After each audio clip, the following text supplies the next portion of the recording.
Afghans को बाहर पाकिस्तान से वापस जो इलीगल अफगान्स हैं उनको भेजने में कामयाब हो रहे हैं, लेकिन KPK में इस टाइम पे सूरत हाल उसके बरक्स है। फेडरल गवर्नमेंट ने डी नोटिफाई किए कैंप्स के, वहाँ पे जो अफगान कैंप्स हैं वो ख़त्म कर रहे हैं। चंद दिन पहले FC हेडक्वार्टर पे 3 सुसाइड बॉम्बर्स ने अटैक किया था, वो तीनों के तीनों भी अफगान निकले। उससे पहले कैडेट कॉलेज के ऊपर जो अटैक हुआ उसके भी वो सारे के सारे अफगान थे। जो इस्लामाबाद में ब्लास्ट हुआ उसका भी खुदकुश हमलावर जो था वो अफगान था। अगर हमने किसी को भेजा और वो वापस आएगा, ऑलरेडी इंस्ट्रक्शन पास हो गई है कि वो अब अरेस्ट होगा। वफाकी वज़ीर दाखिला का खैबर पख्तूनख्वा में मौजूद अफगान कैंप ख़त्म करने का ऐलान। मोहसिन नकवी ने न्यूज़ कॉन्फ्रेंस में कहा कि तीनों सूबों से अफगान शहरियों को निकाला जा रहा है। खैबर पख्तूनख्वा में तहफ़्फ़ुज़ दिया जा रहा है। जहाँ कौमी सलामती की बात आए वहाँ कोई सूबा अपनी पॉलिसी बनाकर नहीं चल सकता। KP को वफाक की पॉलिसियों पर अमल करना होगा। पाकिस्तान में दहशतगर्दी के वाक़यात में अफगान शहरी मुलव्वस हैं।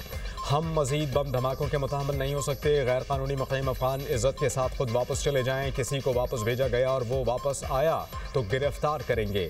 जाली खबरें फैलाने की इजाज़त नहीं देंगे। झूठी खबरें फैलाने वाले सहाफ़ी नहीं। किसी की भी तस्वीर लगाकर सोशल मीडिया पर कुछ भी डाल दें।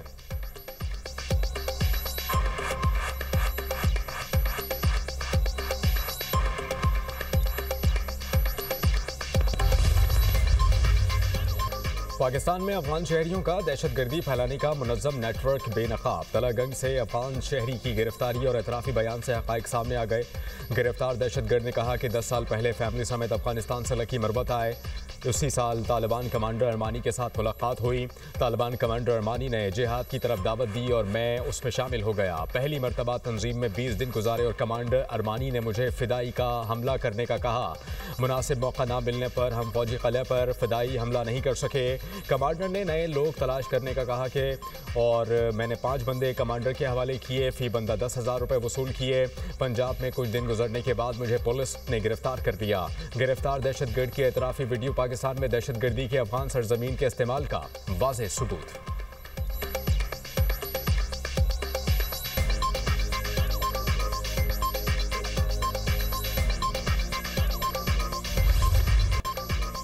कराची नीपा चौरंगी पर मैनहोल में गिरने वाले बच्चे की लाश मिल गई। रेस्क्यू ने कहा कि बच्चे की लाश जाए हादसा से आधा किलोमीटर दूर नाले के टर्निंग पॉइंट से मिली। 3 साला बच्चे के वालिदैन गम से निढाल। बच्चा रात 10 बजे खुले मैनहोल में गिरा। लवाहिकीन ने बर वक्त ऑपरेशन शुरू ना होने पर एहतजाज किया, रोड ब्लॉक किए रखा। बच्चे के वालिद नबील का कहना है कि शॉपिंग करके निकले तो बेटा हाथ छुड़ा कर भागा और मैनहोल में गिर गया। मैनहोल पर ढक्कन मौजूद नहीं था। बच्चे के गटर में गिरने के वाक़े के ऑपोजिशन अरकान का सिटी काउंसिल के जाने मार्च। मेयर कराची जवाब दो, खून का हिसाब दो के नारे लगाए।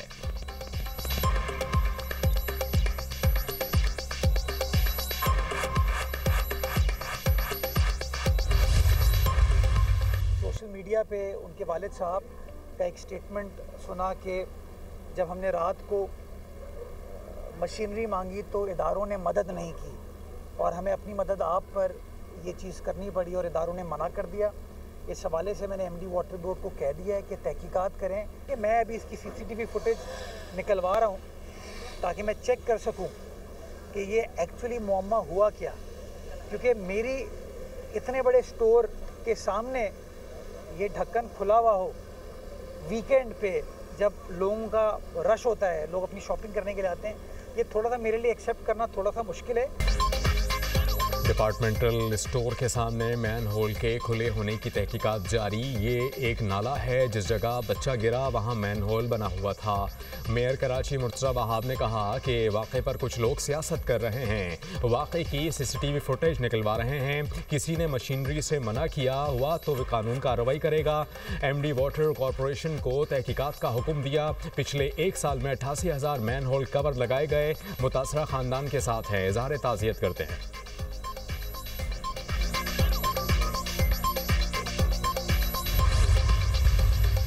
3 करोड़ की आबादी के इस शहर का कोई पूछने वाला नहीं है, कोई वाली वारिस नहीं है।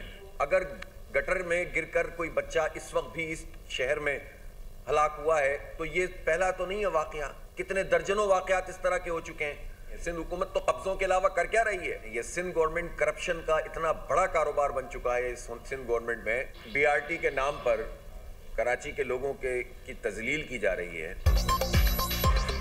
कराची में बच्चे गटर में गिरकर मर रहे हैं, ये वाटर कॉरपोरेशन की नाअहली है। अमीर जमात इस्लामी हाफिज नईमुर रहमान ने कहा कि मुर्तज़ा वहाब ने ऐलान किया लेकिन ढक्कन तकसीम नहीं किए। टाउन काम करे तो पूछते हैं पैसे कहाँ से आए, ये पैसे आपके नहीं आवाम के हैं। सिंध हुकूमत में करप्शन बड़ा कारोबार बन चुका।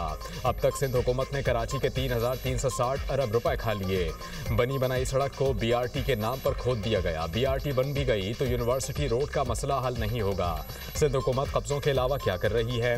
कब्जा गिरों की सियासत के खिलाफ अवामी मज़ाहमत की जाएगी।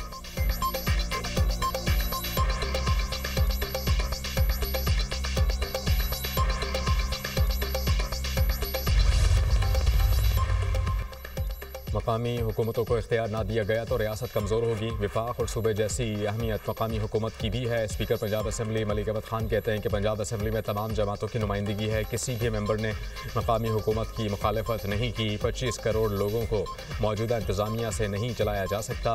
कुछ लोग सियासी मकालमे को जुर्म समझते हैं। सियासी इख्तलाफात को सियासी मकालमे से ही ख़त्म किया जा सकता है। मकामी हुकूमतों का वजूद नामुकम्मल एजेंडा है। मजबूत बल्दियाती निज़ाम से पायदार तरक्की मुमकिन है। वसाइल की मुनसिफाना तकसीम यकीनी बनाई जाए।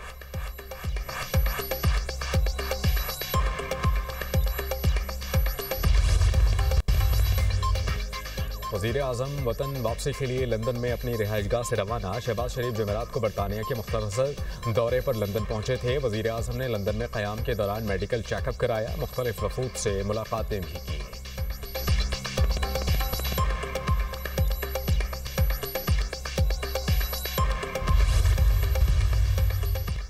फील्ड मार्शल सैयद आसिम मुनीर से मिस्र के वज़ीर ख़ारिजा की मुलाकात। दोनों ममालिक के दरमियान दो तरफ़ा ताल्लुकात का जायज़ा लिया गया। ISPR के मुताबिक दिफा, सिक्योरिटी उमूर और इलाक़ाई अमन इस्तेहकाम पर तबादला ख्याल। फ़ौजी राबतों, तरबियती ताउन और स्ट्रेटेजिक ताउन के फ़रोग़ पर जोर दिया गया। मुलाकात में अमन इस्तेहकाम के लिए मुश्तरका काबिशें तेज़ करने पर भी इत्तेफ़ाक़। मिस्री क़यादत ने फील्ड मार्शल सैयद आसिम मुनीर के लिए नेक ख्वाहिशात का पैगाम पहुँचाया।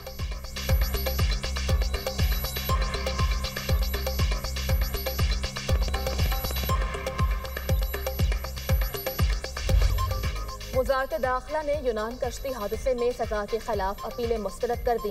गफलत, बदुनवानी और गैर पेशा वाराना रवैये पर कई अफसरान बरतरफ। मुतादिद की अपीलें मुस्तरद कर दी गई। कराची एयरपोर्ट के एक डिप्टी डायरेक्टर, 2 असिस्टेंट डायरेक्टर्स बरतरफ।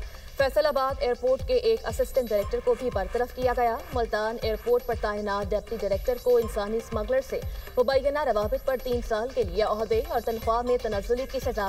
नाकिस तफ्तीश पर 2 सीनियर इन्वेस्टिगेटर्स, गफलत और लापरवाही पर एक असिस्टेंट डेटाबेस एडमिनिस्ट्रेटर भी मुलाजमत से फारिग कर दिया गया। इस्लामाबाद एयरपोर्ट पर कैदी को मिसहैंडल करने पर असिस्टेंट डायरेक्टर और इंस्पेक्टर को सेंसोर की सजा सुनाई गई।